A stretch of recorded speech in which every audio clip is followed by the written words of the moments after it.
We will win this debate by answering these two things. First, why requiring a political competency test is not justified, and secondly, why this policy brings more harm than good. But first, into my rebuttals. First, the government said that we need more competent leaders to avoid harm. Sure, political decisions may impact many people in the country, yes, but competency doesn't only talk about knowledge. Competency also includes values of the candidate, the empathy of the candidate, the grassrootsness, and the closeness of the candidate to the people, and how much the people love this candidate. And this does not mirror how leadership in a democracy actually works. And then secondly, the government also said that people vote based on popularity, not quality.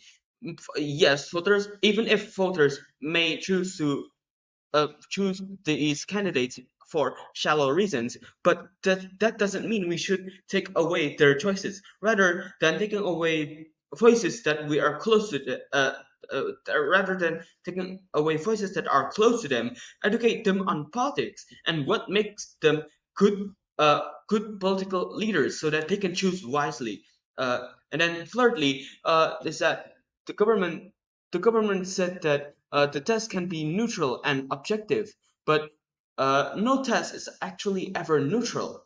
Someone has to design the test. Who decides what political competency even means? In the wrong hands, the test becomes a political tool.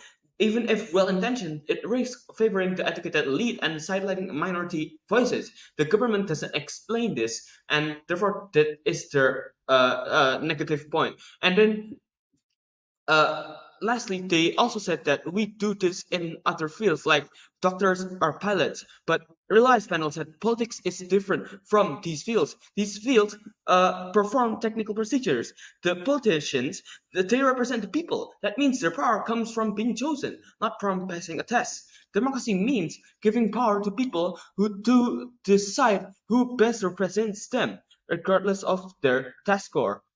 So, moving on to my setup. First, clarification. This debate is about whether every person who wants to run for public office must first pass a state-administered competency test. This means if they fail, they are legally disqualified from running, no matter the background or public support.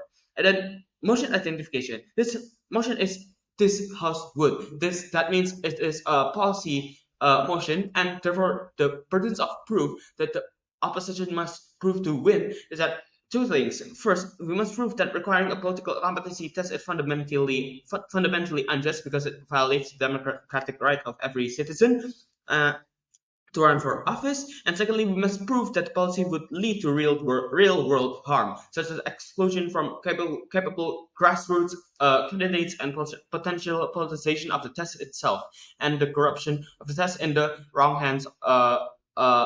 Yeah. So let's move to the matrix of this debate. Two things. First, democratic legitimacy.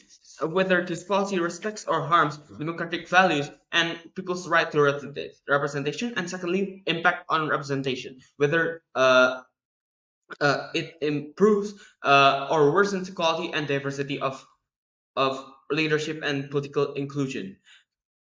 Moving on to characterization. What is the real problem in politics today? Most of the time, political problems aren't caused by people not knowing facts. They happen because of corruption, bad intentions, and poor incentives. And a knowledge test doesn't fix those things. Those are moral things. You can be smart and still abuse power. Secondly, who's usually enters politics? People from many different backgrounds. Some are highly educated, while some are communities that don't follow the traditional path to knowledge and politics, so that they don't have the they uh, so they don't have the knowledge from people who enroll in elite institutions. Not This will end up filtering out the non-traditional candidates who actually understand what the people need. And thirdly, voters have agency. In a democracy, people are allowed to choose their leaders, even if they don't choose the smartest ones. The government wants to protect democracy by limiting people's choices. We think the best way to protect democracy is to trust the voters and improve their access to information, not take it away. So, our mechanism for this motion is that We believe in strengthening democracy through education and transparency, not exclusion. If the government is worried about bad candidates, then make political education a priority on schools and media. Encourage public debates and transparent manifestos, like these political candidates putting the policies that they want to push into a certain website or something. So uh, this supports democracy without taking away anyone's right to run. So our sense as opposition is that we oppose this motion. So two arguments from the side of the opposition. First principle: uh, why the policy violates the spirit of democracy and leads to dangerous abuse. First layer of reasoning, the test contradicts the core of democratic values. Democracy means that all citizens, no matter their background, can run for office as long as they meet basic criteria like age, citizenship, etc. The test adds a new filter that assumes people aren't competent unless they pass an academic measure, which isn't how democracy is supposed to work. If we allow this now, it sets a precedent that participation can be limited based on fake standards of competence. Second layer of reasoning, the authority decides the best content that is too powerful and prone to bias.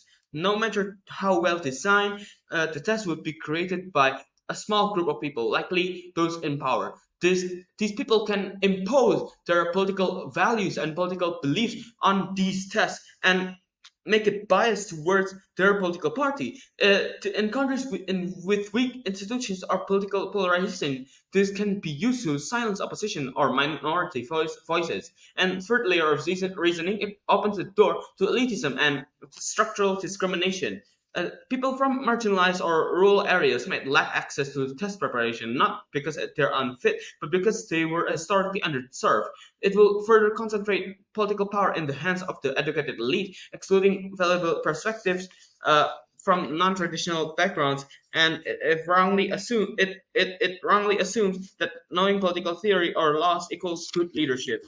So even if the intention of this sounds sound, the principle of this motion contradicts democracy, and it gives much power to the few, ruling out the potential candidates that are more grassrooted and more close to the people. And then secondly, to my practical argument two, this policy is ineffective and causes more harm than good. First layer of reasoning, it filters out uh, good leaders and who may not do well on tests. Some candidates, especially local leaders or activists, may not perform well on written or academic test styles, but are highly capable, honest, and connected to their communities. We risk rejecting potentially transformational leaders just because they don't fit a certain academic mold. This doesn't fix the actual issue, it just changes the face of those allowed to run. And second layer of reasoning, the root causes of bad governance aren't about lack of knowledge. Politicians don't fall because they don't know uh, policy, but they fail because of corruption, greed, lack of empathy, and broken systems. A test won't screen for those things. People can pass tests and still make harmful decisions. Good intentions don't always translate to real world solutions, especially when the problem isn't technical but moral or systemic. So, uh, even if you believe some leaders are incompetent, a test won't fix this. Incompetent people can still learn to pass tests or cheat. Corrupt people can still look smart on paper, but we can stop them through better institutions, free press, and public accountability, not a filter at the start. Even more, this policy removes the emotional and human side of leadership. People don't just vote for a candidate's brain; they vote for someone who understands their pain, speaks their language, and represents their values. A test score can't measure that. This policy silences the voices that don't fit into formal definition of competency, and that's dangerous. So it's very proud to oppose.